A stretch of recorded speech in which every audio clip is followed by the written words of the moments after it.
Welcome back to my channel.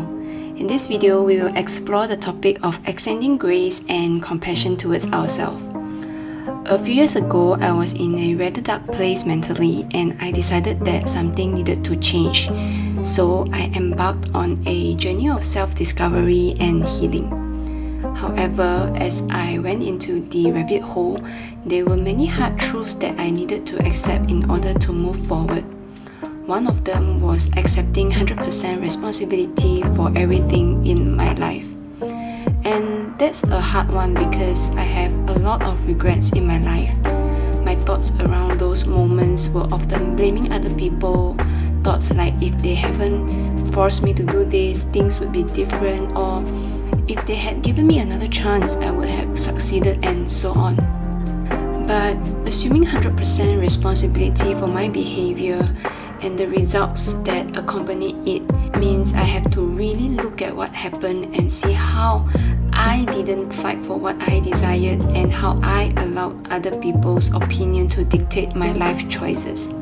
With that realization came a lot of guilt and shame. It felt like I had failed myself.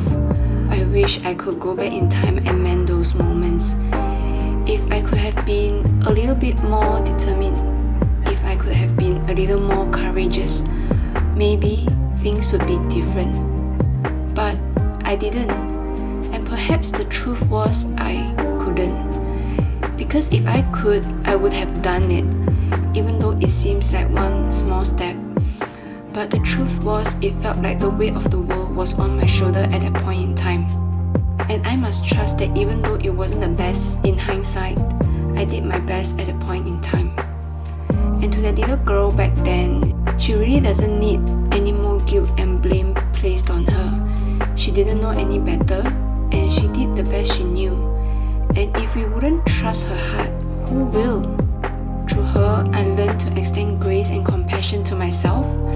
As much as I desire to get better right here, right now, I must acknowledge the pains and wounds that I've been carrying with me and recovering from. I learned to extend grace to myself on days when I fall back into old patterns and compassion when I am fearful and lost. After all, I'm trying to break habits, mindsets, and false beliefs that have been ingrained in me for more than 30 years. The road to remembering who we are is a long one, and we are our only companions on this journey. So let's not be a pain in the butt to ourselves. We have a long way ahead.